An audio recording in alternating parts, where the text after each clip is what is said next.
ব্রাহ্মণবাড়িয়ায় জুলাই গণঅভ্যুত্থানে শহীদ ও আহত পরিবারের সঙ্গে মতবিনিময় করেছেন জাতীয় নাগরিক পার্টির কেন্দ্রীয় নেতারা। বৃহস্পতিবার সকালে ব্রাহ্মণবাড়িয়া সার্কিট হাউসে দলের আহ্বায়ক নাহিদ ইসলাম সহ অন্য নেতারা মতবিনিময়ে অংশ নেন। এ সময় জুলাই গণঅভ্যুত্থানের ও 2021 সালে ব্রাহ্মণবাড়িয়ায় শহীদ হওয়া পরিবারের সদস্যরা উপস্থিত ছিলেন।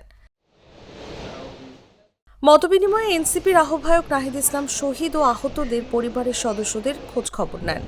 এ সময় শহীদ পরিবারের সদস্যরাও তাদের বক্তব্য তুলে ধরেন।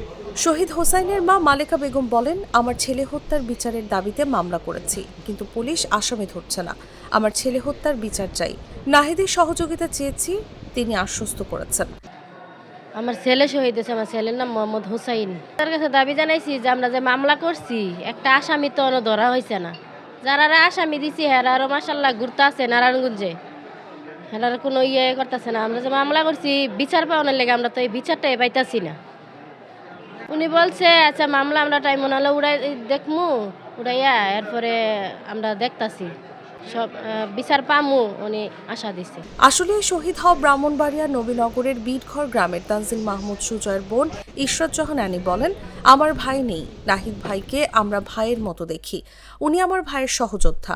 আমরা আমার ভাইয়ের হত্যার বিচার দেখতে চাই। এনসিপি নেতারা জুলাই গণঅভ্যুত্থানে শহীদ ও আহত পরিবারের সাথে সাক্ষাৎ শেষে কাউতলী মোড় এলাকা থেকে পদযাত্রা শুরু করবেন। পদযাত্রাটি শহরের প্রধান সড়ক প্রদক্ষিণ করে দুপুরে পৌর মুক্ত মঞ্চ চত্বরে গিয়ে সমাবেশে মিলিত হবে। পরে তারা হবিগঞ্জের উদ্দেশ্যে রওনা দেবেন।